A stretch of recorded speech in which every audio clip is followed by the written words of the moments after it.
Cows selected for milk production exclusively are the hardest worked of any farm animal. You can select hens to lay an egg a day for 320 days, but it's only one egg a day.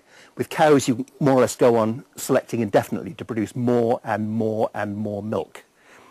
And the dairy cow works about 4 times as hard as the laying hen, which is probably the next hardest worked animal. And to give a comparison with the sort of sheer workload imposed on a human, if we were expected to work that hard, we'd have to run for about 6 hours a day, every day, in order to match the workload of the dairy cow. It's very hard work indeed, and it's not surprising that they crack up. The dairy cow is presented with a real problem, and that is that she's been selected for milk production from the mammary gland, such that the physiological capacity of a mammary gland to produce milk really seriously exceeds all the mechanisms upstream that provide the nutrients and the chemicals to synthesize the milk. In particular, except on the most extreme and rather complex feeding, the cow's digestive system can't keep up with her metabolic demand for nutrients. So she gets into this very paradoxical situation of being simultaneously hungry and full up. She has a hunger for more nutrients, but she simply can't process the food through the gut any faster. Problems of digestion are some of the major problems of the dairy cow.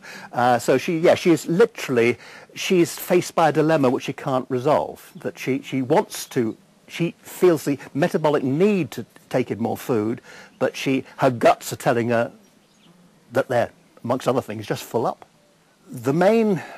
As far as the farmer is concerned, the main health problem of the dairy cow is she doesn't last very long. And she probably doesn't die, but she'll be culled because she's no longer an efficient worker, say after about 3 lactations or even less.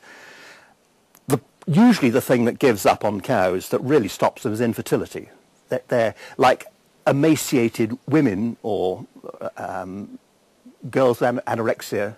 They stop cycling, they stop ovulating, and so simply their reproductive capacity is thrown by the fact they're too thin.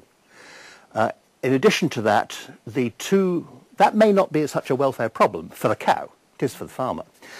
As far as the cow is concerned, the 2 major problems are mastitis, the inflammation of the mammary gland, which is linked to the amount of milk production, not exclusively, but it is linked to the amount of milk they produce.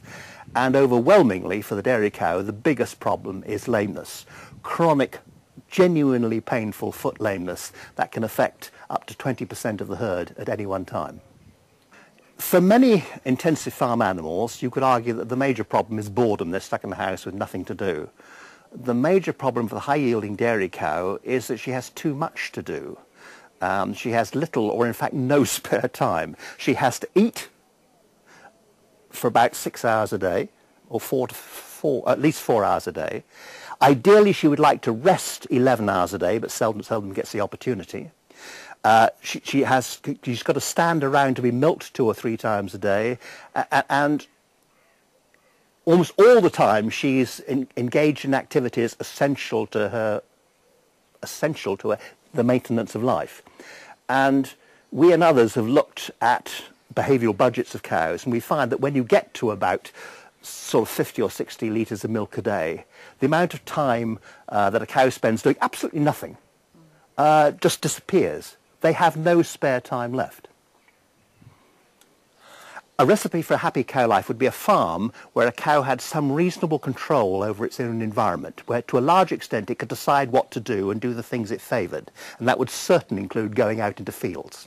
So it is fair to say that I think, as a consequence of consumer pressure acting through the supermarkets, the welfare of dairy cows has in the last 10 years got a little bit better, but there's a long way to go.